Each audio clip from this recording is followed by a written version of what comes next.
जिनके गुणों के गान में कि वर्धमान महान जिन विचरे हमारे जान। मोक्षाधिकार का मंगलाचरण अपन ने किया था, अब गाथाएं शुरू करना है।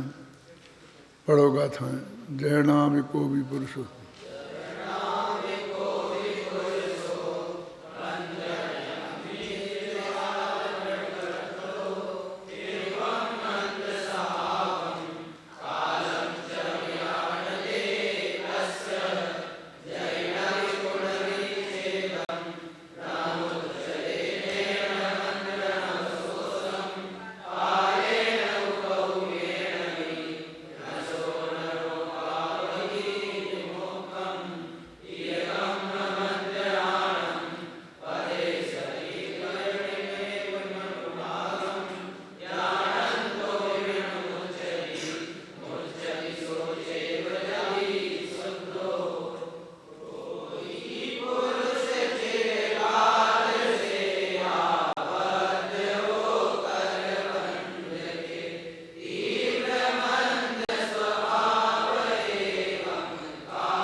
पहले उदाहरण देने का एक तरीका था।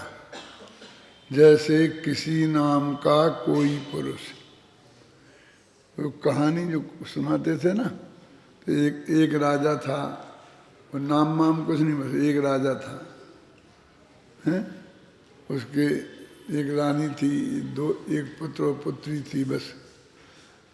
फिर बहुत दिनों बाद राजाओं के नाम रखे जाने लग गए। पुराणों में तो नाम थे ही, लेकिन काल्पनिक जो कहानियां थीं उनमें भी नाम रखने लग गए। फला नाम का राजा था। और पशु पक्षियों की कहानियां बहुत चलती थीं। तो बस एक जंगल में एक शेर रहता था और इस तरह से बस कहानी चलती थी। बाद में फिर शेरों के भी नाम रख दिए गए हैं? और फिर वो नाम ऐसे सार्थक होते थे।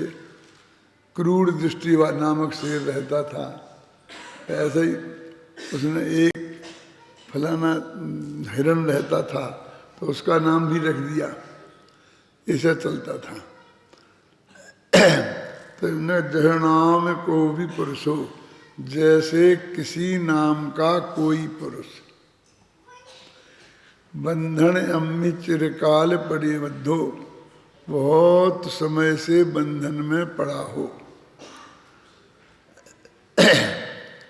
देखो, तिब्बम मंद स्वभावम कालम च बयान दे तस्य।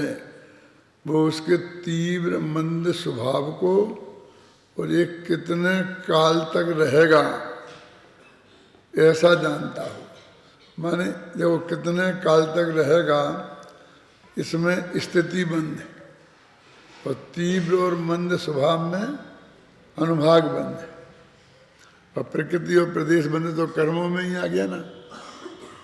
तो इस तरह से इन्होंने प्रकृति, प्रदेश, स्थिति और अनुभाग चारों बंधन की बात करी। लेकिन अभी तो जय नाम को भी पुरुषों की बात है। माने वो सांकड़ों से रस्सियों से बंधा है, और रस्सियाँ इतनी मजबूत हैं कि बरसों तक नहीं गले, नहीं सड़े, नहीं छूटे नहीं। तो कहते हैं कि यदि वो व्यक्ति उनको जानता रहे कि ये रस्सी बहुत मजबूत है, ये 10 बरस में टूटेगी, और टूटे भी नहीं, इस तरह से उसके काल को भी जाने, और बहुत मजबूत है, ऐसी रस्सियाँ बहुत मजबूत हुआ करती हैं। तो इस तरह से उसके तीव्र और मंद स्वभाव को भी जाने, तो वो जानता रहे तो कब मुक्त हो जाएगा। कहते हैं जब तक वो उस रस्सी को छोड़ेगा नहीं, काटेगा नहीं, तब तक वह बंधन से मुक्त नहीं हो सकता। माने अकेले जानने से कुछ नहीं होगा। ऐसे ही कोई व्यक्ति कर्मों के प्रकृति, प्रदेश, स्थिति और अनुभाग इन बंधों को जाने, तो जानने मात्र से वो छूटेगा नहीं। जब छोड़ने का प्रयत्न करेगा तो छूटेगा। माने इस तरह से यहाँ ज्ञान को निरर्थक सिद्ध किया जा रहा है। अकेले ज्ञान को जानना तो इसलिए जरूरी है कि ये बंधन को तोड़ने लायक नहीं जाना जाएगा तो अभी वो नहीं तोड़ सकेगा, तोड़ेगा ही नहीं। और उन बंधनों को किस विधि से तोड़ा जाए ये नहीं जानेगा तो नहीं तोड़ सकेगा। जैसे कि ये कहते हैं ना, सोने की बेड़ी का उदाहरण दिया ना पुण्य पाप अधिकार में। तो सोने की बेड़ी को वो गहना मानता है, वो थोड़ी मानता है मैं बंधन में बंधा हूं। समझे ना, वो तो मेरा एक गहना है, मेरा सौंदर्य है, तो वो उससे क्यों छूटना चाहेगा। जब छूटना ही नहीं चाहेगा तो छूटने का सवाल ही नहीं है। और फिर छूटना चाहे तो ये जानना जरूरी है कि ये बेड़ी है, ये बंधन है, ये मेरा गहना नहीं है, ये मेरा श्रृंगार नहीं है। और एक तो ये जाने, फिर छूटने की विधि जाने, और फिर छूटने का प्रयत्न करे। माने छूटने का ज्ञान हो, छूटने की इच्छा हो, छूटने की विधि जाने और छूटने का प्रयत्न करे। इतनी चीजें हों, माने श्रद्धा, ज्ञान और चारित्र तीनों हो गए ना, तो काम बनेगा। अब इसमें हमने दो पक्ष खड़े किए, एक ज्ञान पक्ष और एक क्रिया पक्ष। आता ना, ज्ञान क्रियाभ्याम मोक्षा। तो वो यहाँ ये कह रहे हैं कि अकेले जानने से कुछ नहीं होगा। जानकर और उससे छूटने का प्रयत्न करे तो छूटेगा। और जानने में दो बातें हैं, एक तो मुझे इनसे छूटना है क्योंकि ये बंधन है, और दूसरे वो छूटने की विधि जाने। एक तो ये जाने कि इनसे मुझे छूटना चाहिए, ये बंधन है, ये मेरे लिए कोई अच्छी चीज नहीं है। होता क्या है कि उस बंधन को ही वो अच्छी चीज मान लेता है। जैसे कोई यहाँ नौकरी करता है ना सेठ के यहाँ, अब सेठ मान लीजिए उसे 1 लाख रुपए महीना देता है, लेकिन वो बहुत होशियार अच्छा आदमी है, वो बिजनेस के काम को बहुत अच्छी तरह संभालता है ईमानदारी पूर्वक।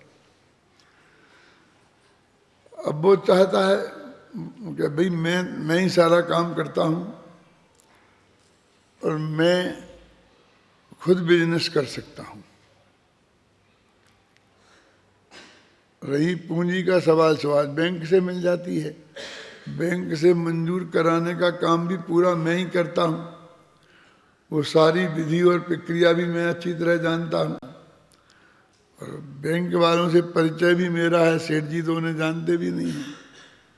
तो मैं ये काम बहुत अच्छी तरह से कर लूँगा और अपना खुद का बिजनेस स्थापित करके मैं सेठ बन जाऊँगा। तो वो छूटना चाहता है, इस्तीफा दे देता है। यानी पहले तो उसने ये नक्की किया ना कि मुझे छूटना है। यदि वो कहे इतनी अच्छी नौकरी, इतनी अच्छी ₹1,00,000 महीने की नौकरी, थोड़े पागल हो गया है क्या? यदि वो उस नौकरी को अपना गौरव माने तो छूटने का कहाँ सवाल है, बोलो। जब वो ये समझे कि मैं तो बंधन में पड़ा हूं और मुझे इसे छोड़ना है, एक तो ये जाने कि मुझे इस बंधन से छूटना है और फिर छूटने की विधि जाने। अब वो छूटने का प्रयत्न करे और उसने सेठ जी को इस्तीफा दिया तो उन्होंने कहा भाई क्यों क्यों, क्या बात है, क्या बात है? कि कुछ नहीं साहब, कुछ नहीं साहब, कम कम तनख्वाह है। ठीक है, कितनी चाहिए बोलो, कितनी चाहिए? कि नहीं साहब चाहिए नहीं, मुझे काम ही नहीं करना है, तुम्हें ₹2,00,000 महीना देंगे। ठीक है, जाओ चुपचाप बैठो। तो वो कहता है ठीक है, इतनी बढ़िया नौकरी, धंधे में यदि सफल नहीं हुआ तो फिर इतनी बढ़िया नौकरी नहीं मिलेगी कभी। तो वो कभी उसे छोड़ नहीं सकेगा, समझे ना? क्योंकि अभी तो उसे मतलब कम मिलते थे, इस हिसाब से छोड़ रहा है। अभी ऐसे पुण्य के उदय वाले जीव का छूटना बहुत मुश्किल है, क्योंकि वो छूटने का भाव करे तो छूटने के भाव से और अधिक पुण्य बंधे और उसे और अधिक अनुकूलताएं मिले तो वो और अधिक मजबूती से उस बंधनों में बनता है, चला जाता है। तो कहते पहले तो छूटना है, बंधन अच्छी चीज नहीं है, उसमें कितना मिल रहा है, क्या मिल रहा है, इसका सवाल नहीं है। तो पहले छूटने का संकल्प करे, माने छूटने की इच्छा हो, फिर छूटने की विधि जाने और फिर छूटने का प्रयत्न करें। अभी तुम रोजाना पढ़ रहे थे ना ईश्वर बात का, कि ईश्वर जगत का करता है तो उसे 3 चीजें चाहिए ही, उसे ज्ञान चाहिए, इच्छा चाहिए और प्रयत्न चाहिए। 3 के बिना तो कोई काम इस जगत में होता नहीं है। एक पहले तो इच्छा हो कि मैं ये काम करूं, फिर एक काम करने का ज्ञान हो और ज्ञान हो और फिर बाद में प्रयत्न करे। तो जो वो ईश्वर बात पे लगा रहे थे वही बात यहाँ बता रहे हैं। वो 3 वही संबंध दर्शन ज्ञान चारित्र की बात है कि यदि ज्ञान मात्र से कुछ नहीं होगा, ये कहना चाहते हैं। ज्ञानाद मुक्ति, ज्ञान मात्र से मुक्ति नहीं होगी। हमें मुक्ति के लिए छूटने का उपाय जानकर छूटने का प्रयत्न करना पड़ेगा, तब हम छूटेंगे। इस तरह से यहाँ ज्ञान वाले पक्ष की निरर्थकता बता रहे हैं उस क्रिया के बिना। ज्ञान जरूरी है, लेकिन वो यदि क्रिया में नहीं, क्रिया माने वो छूटने की क्रिया नहीं करे तो वो छूटने में सफल नहीं होगा। ये तो कॉमन बात हुई है। लेकिन इसमें हम देखते हैं जो टीका है और उसके सब माध्यम से उन्होंने इसका अर्थ ये निकाला कि कर्मणान योग के शास्त्रों में 4 प्रकार के कर्म के बंधनों का जिक्र है। अब उसको हम बहुत गहराई से अध्ययन करें। कर्म की मूल 8 प्रकृतियां होती हैं, उत्तर प्रकृतियां 148 हैं और फिर वो कर्म के असंख्यात प्रदेश परमाणु होते हैं, कारमान वर्णा के, जिन्हें हम प्रदेश कहते हैं तो वे परमाणु, पर उनको शास्त्र में प्रदेश संख्या नाम, प्रदेश नाम है। तो वो बंधते हैं योग की चंचलता से, फिर वो उनमें प्रकृति का बंटवारा होता है, फिर उसमें स्थिति पड़ती है, फिर उसमें अनुभाग पड़ता है। ऐसा बहुत बहुत बहुत बहुत डिटेल जाने। तो उस जानने से कर्म बंधन से तुम मुक्त नहीं होगे। इसलिए कहते हैं कर्णान योग के जानना, मेरे कोई लगा रहा है और अपने को मोक्ष मार्गी मान ले तो वो बात सही नहीं है। इनने वहाँ कर्णान योग संबंधी ज्ञान को मुख्यता दी। अभी ये टीका है आत्मख्याति में, देखो यद्यपि बहुत छोटी सी टीका है, 3 गाथाओं की भी 3 पंक्तियां नहीं है। आत्मबंधयो दुधा करना मोक्षा, कर्णम मोक्षा। आत्मा और बंध का अलग अलग करना उसका नाम मोक्ष है। बंध से आत्मा को छोड़ना उसका नाम मोक्ष है। बंध स्वरूप ज्ञान मात्रम तद हेतु रित्य के, ज्ञान मात्र से बंध के स्वरूप का ज्ञान मात्र से हम उससे छूट जाएंगे, ऐसा कोई कहता है तद असत, वह बात सही नहीं है, ठीक नहीं है। न कर्म बद्ध से बंध स्वरूप ज्ञान मात्रम मोक्ष हेतु, कर्म से बंधे हुए जीव को बंध के स्वरूप का ज्ञान मात्र से मोक्ष नहीं होता, क्योंकि वो अहेतुत्वात्, क्योंकि वो उसका हेतु नहीं है। निगड़ादि बद्ध से बंध स्वरूप ज्ञान मात्रवत, जैसे हम बेड़ी से बंधे हों और उसको हम जाने जाने जाने तो जानने मात्र से हम बंधन से नहीं छूटेंगे। ये तेने कर्म बंध प्रपंच रचना परिज्ञान मात्र संतुष्टा उत्थाप्यन्ते। क्या अर्थ है? इससे कर्म बंध की, प्रपंच माने विस्तार, विस्तार के से उसकी रचना का परिज्ञान, ज्ञान हो जाने पर उससे जो संतुष्ट हैं उनका खंडन किया। वास्तव में एक ज्ञान का निषेध नहीं है, लेकिन उतने मात्र से जो संतुष्ट हो गए उनकी उस मान्यता का निषेध किया कि कर्म बंध की क्रिया से जो बहुत गहराई से जुड़े हैं ऐसे जीवों को उसकी मान्यता का उन्होंने निराकरण किया। यद्यपि मूल गाथाओं में ही ये बात है, भाग्य की बात है कि वहाँ पर कुंदकुंदाचार्य ने जब ये ग्रंथ लिखा उसके ठीक पहले 10, 20, 25 वर्ष पहले, 50 वर्ष पहले सतखंडागम लिखा गया था और उसमें सारे बंध का स्वरूप बहुत विस्तार से लिखा गया था। उसके बाद कुंदकुंदा बहुत से लोग उसी को पढ़ते थे, पढ़ाते थे। तो उस वक्त कुंदकुंदाचार्य को ये लिखना पड़ा कि तुम इसको ही पढ़ने में लगे रहते हो और इससे छूटने का उपाय नहीं करते हो और इससे तुम संतुष्ट हो गए हो, ये कोई रास्ता नहीं है। उस वक्त जो सारे मुनिराज रहे होंगे, भूतबली पशुदंत आचार्य थे, उनके गुरु धरसेनाचार्य थे, उनने लिखे थे और ये बहुत बड़े आचार्य थे। तो उनके शिष्य सैकड़ों होंगे और जो बराबर दिन रात वही सतखंडागम के अध्ययन में मस्त रहते होंगे और वो उससे बहुत संतुष्ट भी रहते होंगे कि हम तो बहुत बड़े विशेषज्ञ जैन दर्शन के हैं और बंध की क्रिया के विशेषज्ञ हैं। और यहाँ फिर वीरसेन स्वामी ने धवला, महाधवल, जय धवल ये टीकाएं लिखी उसी सतखंडागम के आधार पर।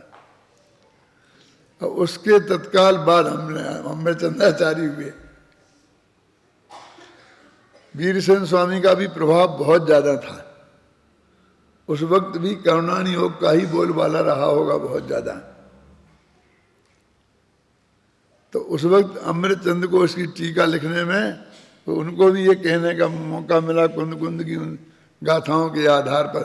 स्वरूप देखो कैसी विचित्रता के संयोग कैसा है कि यदि करुणान योग के विशिष्ट आचार्य जब जब हुए उसके साथ ये द्रव्यान योग के अध्यात्म के विशिष्टाचारी हुए और उन्होंने उसी दृढ़ता से उसका निषेध किया। ये तो जो गाथाएं हैं ना, ये 3 पंक्ति की टीका है, लेकिन आगे की फिर 3 गाथाएं हैं, वे भी इसी हैं। एक साथ भी अपन उनको पढ़ लें तो भी कोई बुरी बात नहीं है, लेकिन मैं आपको ये बताना चाहता हूँ इसमें कि इनकी टीका में तो ऐसा लिखा है कि उससे अंधी हो गई है बुद्धि जिनकी। देखो क्या लिखा, पेज नंबर निकालो 416, संस्कृत में दूसरी पंक्ति। एतेन कर्म बंध विषय चिंता प्रबंधात्मक विशुद्ध धर्म ध्यानांध बुद्धयो बोध्यन्ते। क्या इसका अर्थ है? इससे कर्म बंध विषयक चिंतन रूप विशुद्ध जो धर्म ध्यान है, कौन सा? 4 प्रकार के धर्म ध्यान होते हैं ना, कौन कौन नाम मालूम? आज्ञा विचय, उपाय विचय और विपाक विचय और संस्थान विचय। तो आज्ञा विचय तो चरणानी योग है, भगवान की क्या आज्ञा है।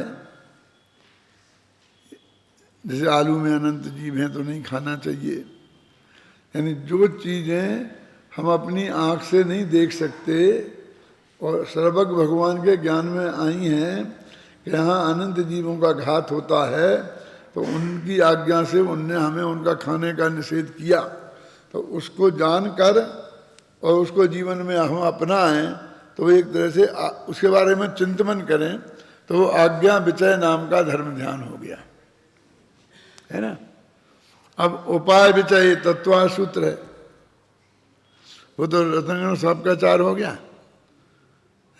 अनंगार धर्मामृत हो गया, सागार धर्मामृत हो गया, और फिर ये तत्व सूत्र हो गया, संबंधन ज्ञान चारित्राणी मोक्ष मार्गा। मोक्ष का उपाय क्या है? सिद्धांत शास्त्रों का अध्ययन हो गया। फिर विपाक विचय, वही कर्मों का उदय कैसे होता है, कब बंधन होता है, क्या होता है, तो ये करुणानी योग हो गया। और फिर संस्थान विचय, लोक का आकार, 3 लोक की रचना, जम्बूद्वीप, 2.5 द्वीप, 13 द्वीप, तो ये सब जाके फिर ये भी करुणानी योग में आता है। तो एक तरह से अध्यात्म शास्त्र वाले ये कह रहे हैं कि आचार्य शास्त्र, सिद्धांत शास्त्र और कर्म शास्त्र और ये भूगोल, इनका अध्ययन करने वाले, ये धर्म ध्यान के भेद है ना, तो कहते धर्म ध्यान से अंधी हो गई है बुद्धि जिनकी। माने वो कहते हैं भाई यही तो धर्म ध्यान है ना, तो हमें ये अध्ययन में तो लग रहा है 24 घंटा, तो हम भी तो धर्म ध्यान कर रहे हैं, यानी हमें नग्न निगंबर होने की क्या जरूरत है? हम आत्मा के अनुभव में शुद्धोपयोग में जाएं, उसकी क्या जरूरत है? हम इस शुभोपयोग से ही हमारे कर्म कट जाएंगे, ऐसी मान्यता जिनकी हो गई है, उनको लिख रहे हैं कि अंधी हो गई है बुद्धि जिनकी। माने ये समझो करुणान योग वगैरह के स्वाध्याय से अंधी हो गई है बुद्धि जिनकी, ऐसा बोलते हैं और उनकी उत्थापना करते हैं। और अब दूसरी देखिए, इन गाथाओं को लेकर जो क्रियाकांड में धर्म मानते हैं, वो लोग स्वाध्याय करने वालों पे अटैक करते हैं।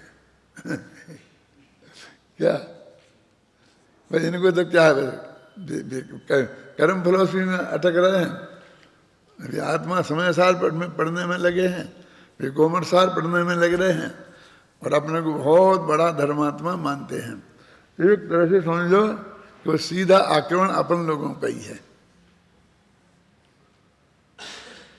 4वां योग आपको पढ़ाए जाते हैं ना, और धर्म ध्यान का जो वर्णन शास्त्रों में है, और निश्चय से तो हम कहेंगे कि जब तक ये विकल्पात्मक चिंतन है तब तक व्यवहार धर्म ध्यान है, और जब ये विकल्प हटके और अकेला ज्ञानात्मक चिंतन रह जाए तो ये निश्चय धर्म ध्यान हो जाएगा, है ना।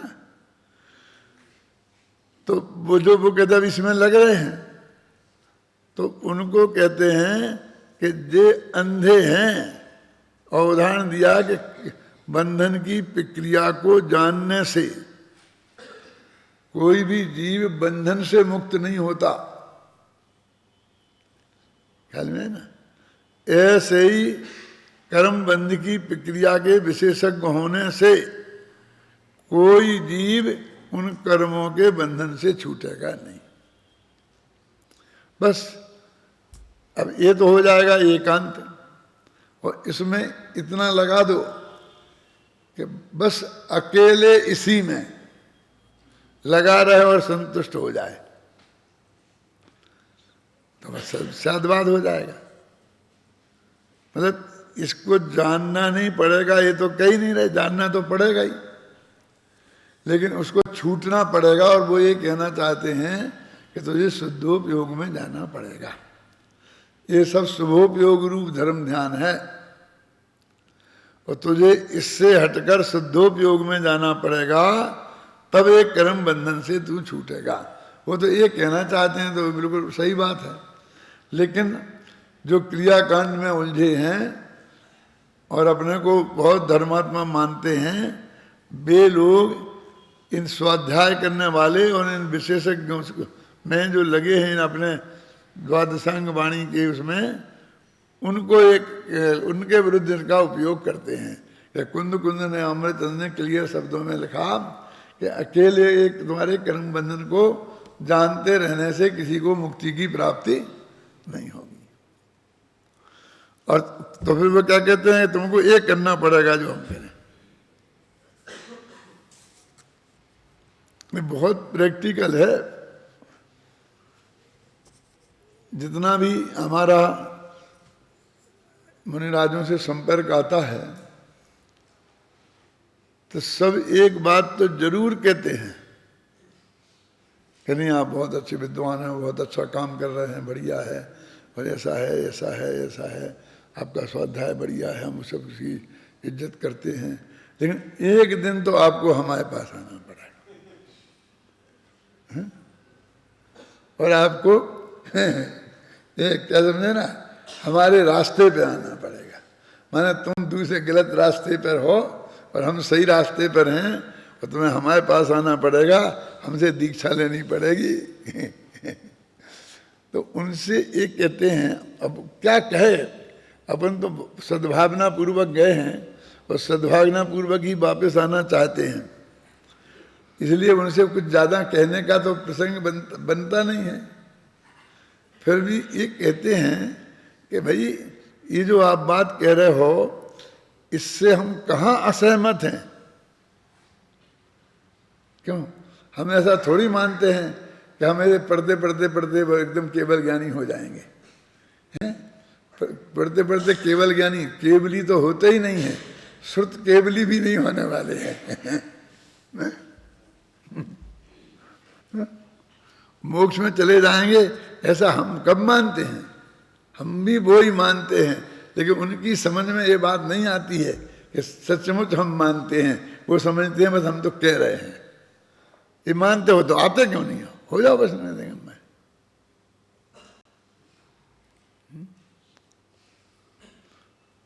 एक महाराज ने तो मेरे से कहा था कि काय को सारी दुनिया में भागते हो, तुम आ जाओ हमारे पास, नयन दिगंबर दीक्षा ले लो, सारी दुनिया तुम्हारे पास दौड़ी चली जाएगी।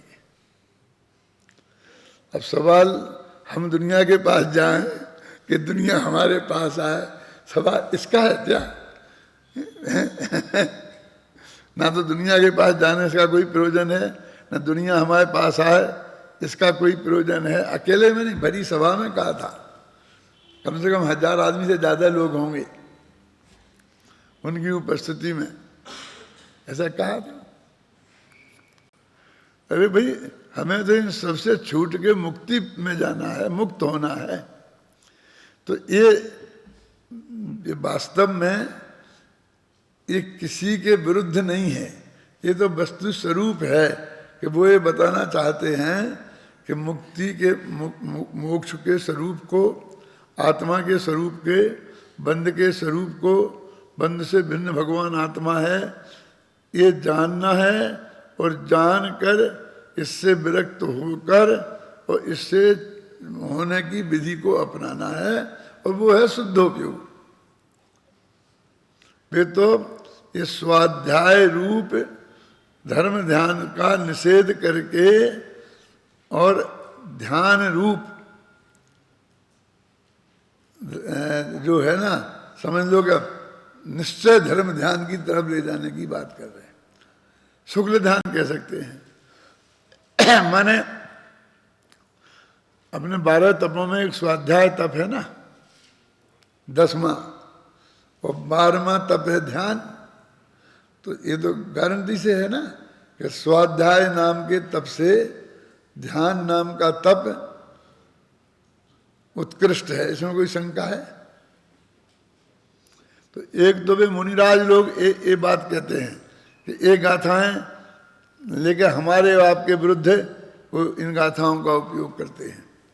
दूसरे हमारे बगल में ही ऐसे वे लोग खैर खड़े हो गए हैं कि स्वाध्याय बहुत हो गया।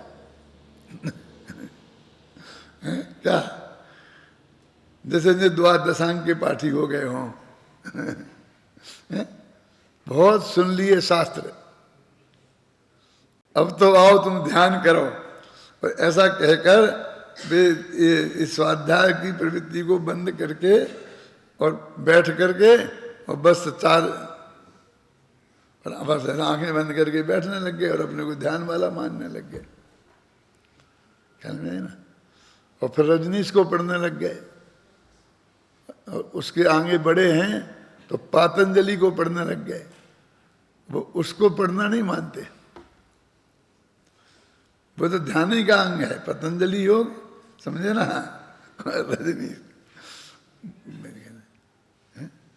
मेरे को तो एक दफे अभी कई महीना 2 महीना के भीतर ही वो लाला करके रजनीश की किताबें उन पर निशान लगा लगा करके मुझे दी कि आप ये पढ़ो।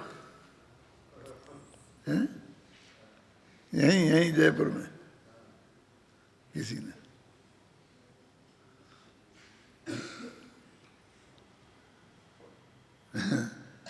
अब मैं किताब का नाम ही नहीं बताना चाहता हूं। नाम भी ऐसे हैं कि जो अपन जबान पर नहीं ला सकते। मेरे कहने का अर्थ है कि वो ये इन गाथाओं का उपयोग करने लग गए।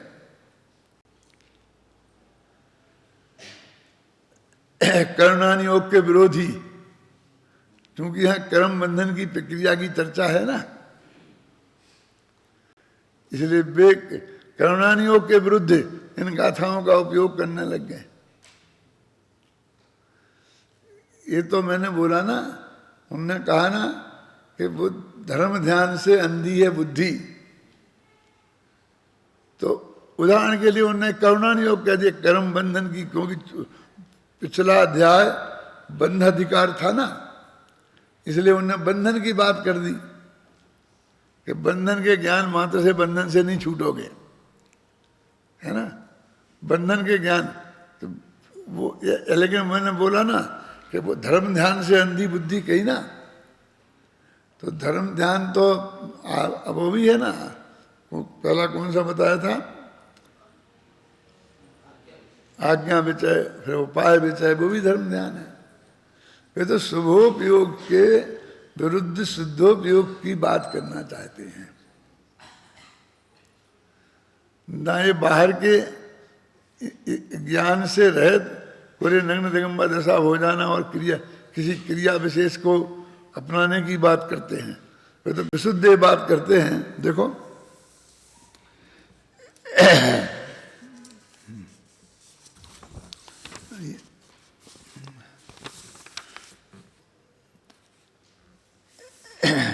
आत्मख्याति तो अपन ने पढ़ ली ना, इधर हिंदी पढ़ लेते हैं उसकी। आत्मा और बंध को अलग अलग कर देना मोक्ष है। कोई कहता है कि बंध के स्वरूप का ज्ञान मात्र ही मोक्ष का कारण है, किंतु यह बात ठीक नहीं है। कर्म से बधे हुए जीव को बंध के स्वरूप का ज्ञान मात्र मोक्ष का कारण नहीं है।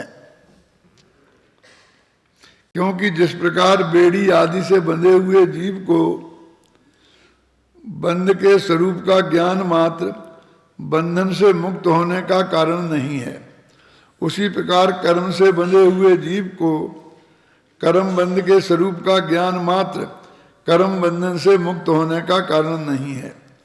इस कथन से उनका खंडन हो गया जो कर्म बंध के विस्तार से के ज्ञान से ही संतुष्ट हैं। करुणानियोग की तरफ इशारा तो है, और वो भी खासकर कौन से करुणानियोग, जो जिसमें कर्म बंद की प्रक्रिया का है, समझ लो कर्म कांड। तो चारों प्रकार का जो प्रकृति प्रदेश स्थिति और अनुभाग ये बंद है, फिर किस कर्म की कौन सी कितनी स्थिति है, उत्कृष्ट कितनी है, जघन्य कितनी है, वो सारा वर्णन है। फिर उसके अनुभाग के प्रक्रिया का भी बहुत वर्णन है। तो उसके ज्ञान मात्र से संतुष्ट हो गए हैं। तो वास्तव में निषेध तो काय का है, वो ज्ञान मात्र से भी संतुष्ट हुए, उस संतुष्टि का, वो ये उसके ज्ञान का निषेध करने लग गया इसके बहाने। भाई तुमने जान लिया, अब अपने इधर जाओ। देखो एक बात बहुत मर्म की समझ लेना, अध्ययन दो प्रकार का होता है। जो गवर्नमेंट कोर्स बनाती है ना, वो दो प्रकार का होता है, एक ऑप्शनल और एक कंपलसरी।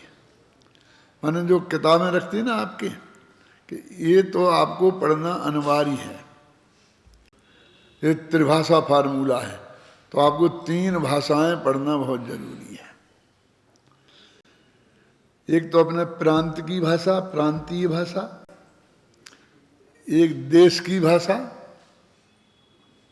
और एक विश्व की भाषा। क्योंकि आपको अपने प्रांत में रहना है, और जो जो किसान हैं और सब जो लोग हैं उनसे आपको संपर्क में रहना है, तो उस प्रांत की भाषा आपको जानना चाहिए।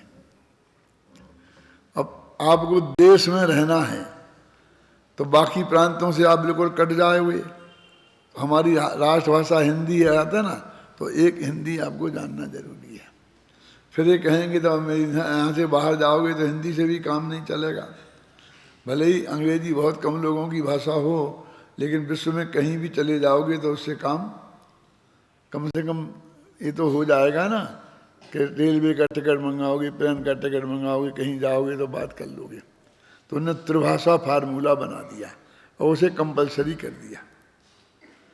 और फिर उन्होंने कहा कि अब आपको जिस विषय के विशेषज्ञ बनना हो वो ऑप्शनल, चाहे आप डॉक्टर बनो, चाहे इंजीनियर बनो, चाहे चार्टर अकाउंटेंट बनो, माने आप कोई एक चीज पढ़ लो बस, वो ऑप्शनल। 10 विषय बता देंगे, उनमें से किसी एक विषय को आप पढ़ो।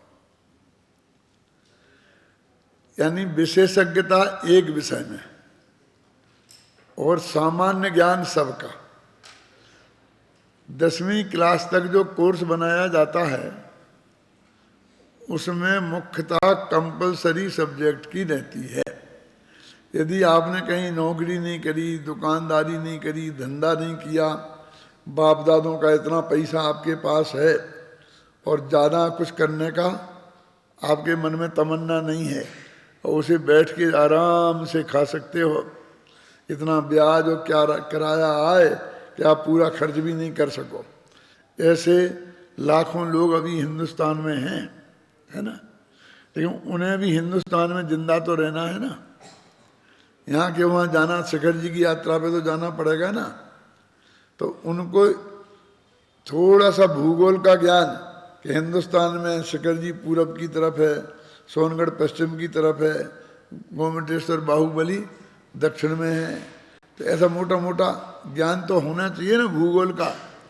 थोड़ा इतिहास का ज्ञान होना चाहिए, थोड़ा एक भाषा का जो जाके अपन हर जगह बात कर सकें, तो इतना थोड़ा थोड़ा सबका ज्ञान ये 10वीं क्लास तक एक कंपलसरी सब्जेक्ट कहलाते हैं कि आपको भारत का नागरिक होने के नाते भारत में जिंदा रहने के लिए जो चीज़ें जरूरी हैं उतना ज्ञान आपको हो जाए।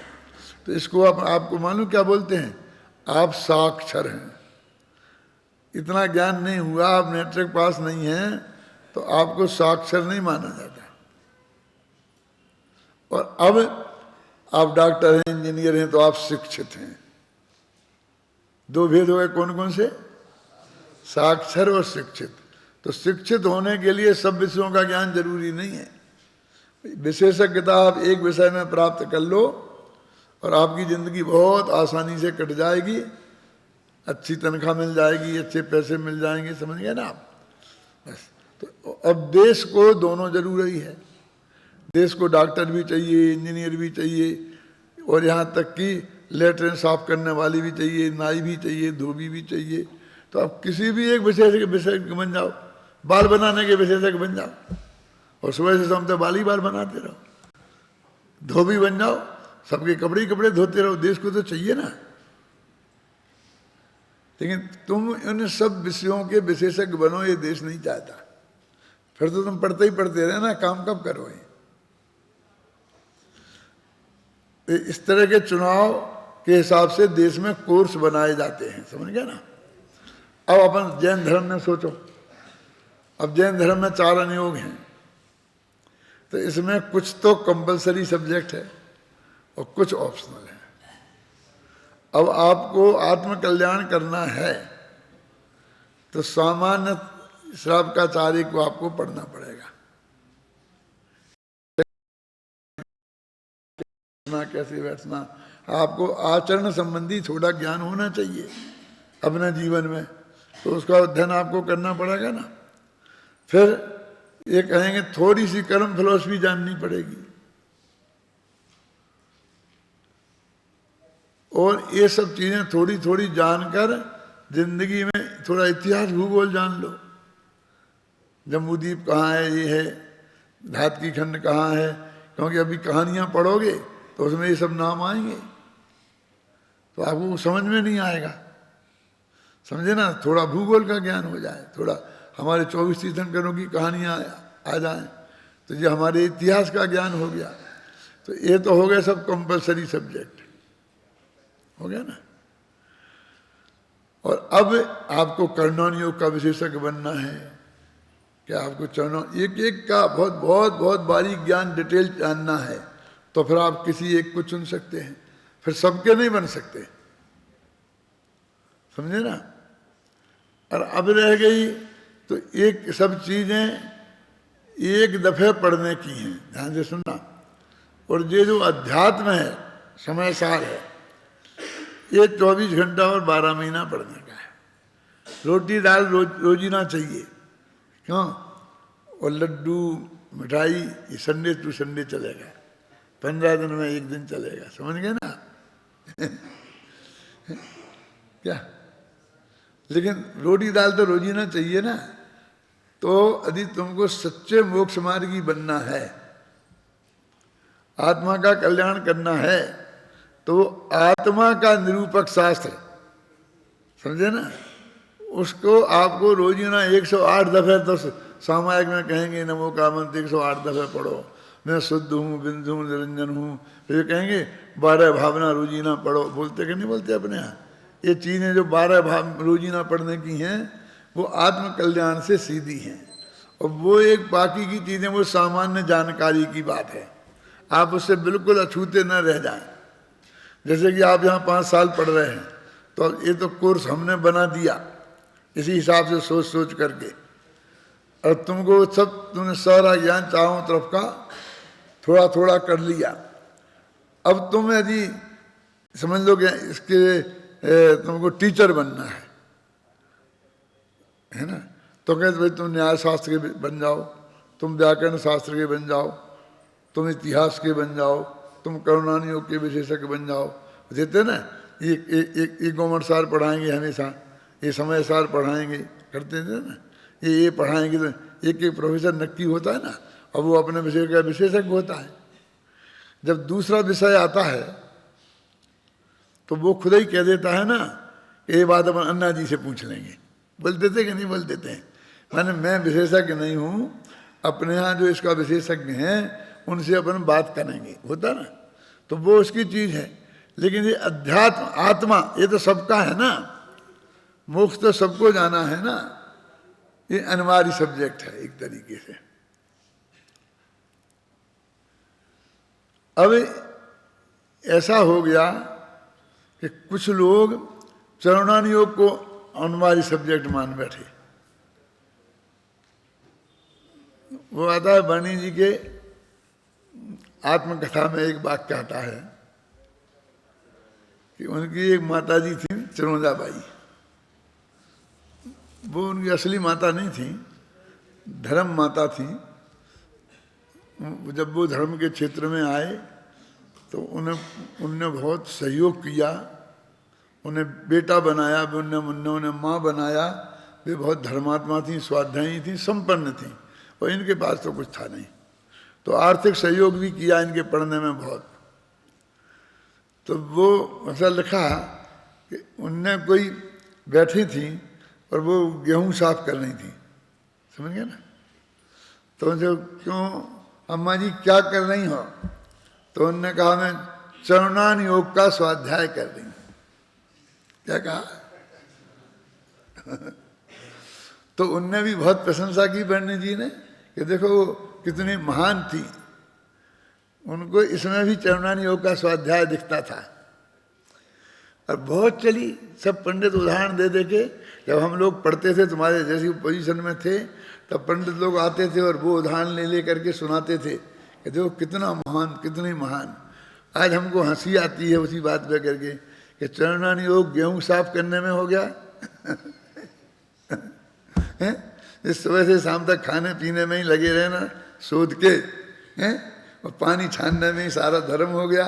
बेलछन्नी कहाँ डालने उसमें हो गया, एक गेहूं बीन बीन के खाने में और बनाने में। और उन लोगों का, उस चरणान योग वालों का कम से कम दिन से आधे से ज़्यादा हिस्सा 10-12 घंटा तो उनके खाने पीने की व्यवस्था में, एक टाइम के खाने पीने की व्यवस्था में चले जाते हैं। और हमारे कहते कन्नौजिया ब्राह्मण हो तो उसके घर में 10 आदमी होंगे ना तो 11 चूल्हे होंगे। कोई एक दूसरे का छुआ नहीं खाता है। 10 आदमी के 10 चौके, और एक किसका? कोई मेहमान आएगा ना तो मेहमान आएगा तो वो खुद अपनी बना के खाएगा। मान इतना अधिक शोध उनके यहाँ होता है। तो वहां पर एक कहा जाता कन्नौजिया ब्राह्मण। कन्नौजिया माने एक कन्नौज नाम का शहर है ना, जहाँ का जयचंद था। कन्नौज कैसा ना है, पृथ्वीराज जयचंद। तो कन्नौज के वहाँ इतना अधिक ब्राह्मणों में शोध है। तो अपने यहाँ भी कुछ कन्नौजिया लोग होते हैं कि वो दिन भर उसी में लगे रहते हैं। तो जैसे उनसे कहा भैया इससे कुछ नहीं होगा, तुम कुछ आत्मा का अध्ययन वध्यन करो। अब कुछ वे प्रकृतियाँ गिनते रहते हैं सुबह से शाम तक।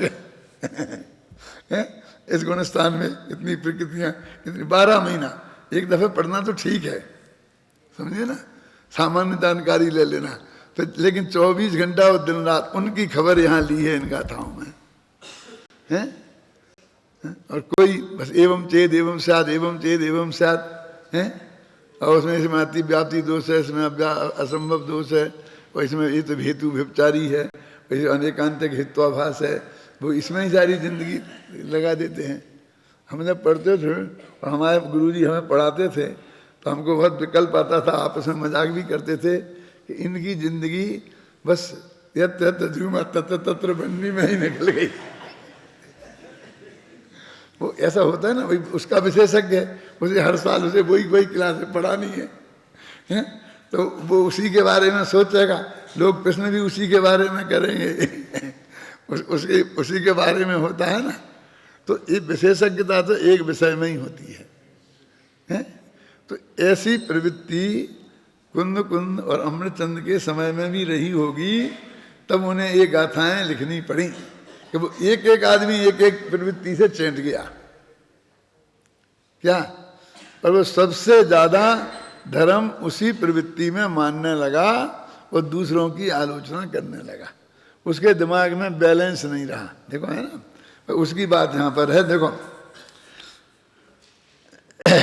इस कथन से उनका खंडन हो गया जो कर्म बंध के विस्तार के ज्ञान से ही संतुष्ट हैं।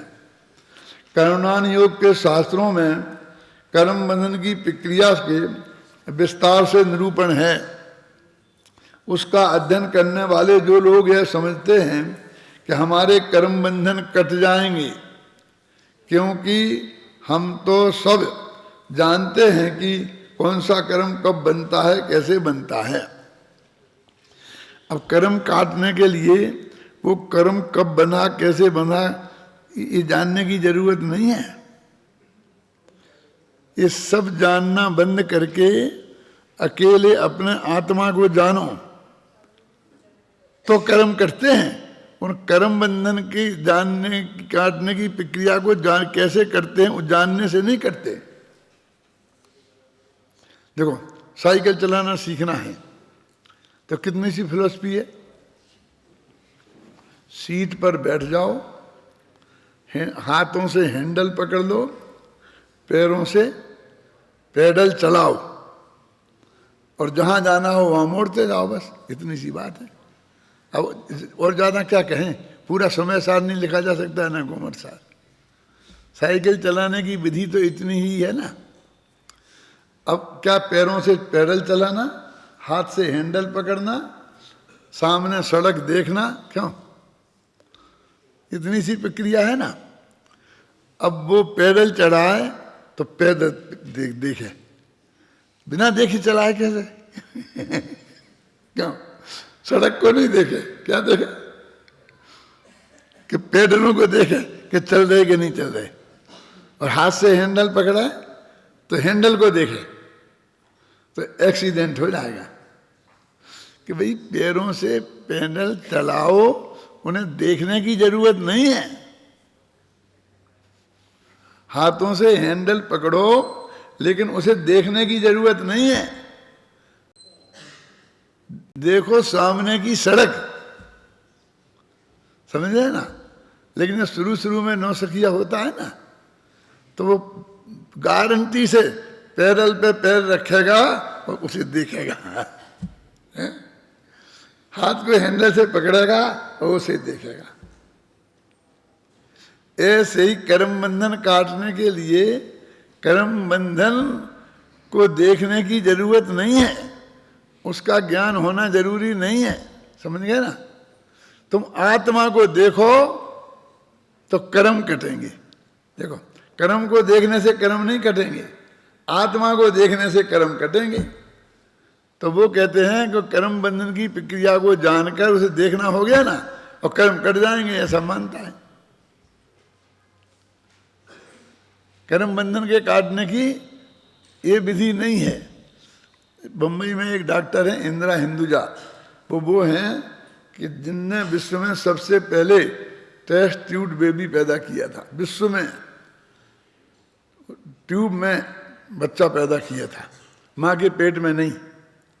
उसकी विशेषज्ञ मानी जाती हैं, बम्बई में है वो अपने प्रवचनों में आती हैं। और जब उन्हें ज़्यादा उनको बहुत प्रश्न खड़े हो जाते हैं, 10-20 डॉक्टर बैठ कर के वो चर्चा करते हैं, तो वो हमारा निमंत्रण करते, जब हम जाते हैं अपने घर पे खाने पे बुलाती हैं। हिंदू कौन, सिंधी, क्या समझे रमेश भाई, सिंधी हैं हिंदुजा। और फिर वो सब डॉक्टर लोग मिलके हमसे चर्चा करते हैं। तो एक दफे ऐसी बहुत बार बार चर्चा इस बात पे आवे, तो बहुत समझाया, माना ही नहीं। तो मैंने उनसे कहा, देखो आप तो इसकी विशेषज्ञ हैं ना, कि एक बच्चा कैसे पैदा होता है। जब वो 1 महीने का होता है तो कैसा होता है, फिर 2 महीने का होता है तो कैसा होता है, फिर 3 महीने का होता है तो कैसा होता है। सबके आपने चित्र बना के अपने कमरे में लगा रखे हैं, क्यों, और उनके वो बना करके डब्बों में रखे हैं। ऐसा होता है, ऐसा होता है। और आपको ये भी ज्ञान है कि एक महीना में 30 दिन में पहले दिन कितना और दूसरे दिन कैसा, पूरी डिटेल आप अच्छी तरह से जानती हैं। उन लोगों ने शादी नहीं की है, इसी में जिंदगी लगा दी है, कहीं नहीं ना। तो मैंने कहा कि ये सब आप जानती हैं, आप इतने बड़े ज्ञान से, जो है ना जिस जो डिपार्टमेंट क्या बोलते हैं, गायकोनोलॉजी क्या बोलते हैं, इससे एक बच्चा पैदा नहीं कर सकती हैं। वो एक आदिवासी की लड़की है, काला अक्षर भैंस बराबर है, वो कुछ नहीं जानती है कैसे क्या होता है, 1 महीना में कितना और 2 महीना में कितना, ये कुछ नहीं जानती हैं।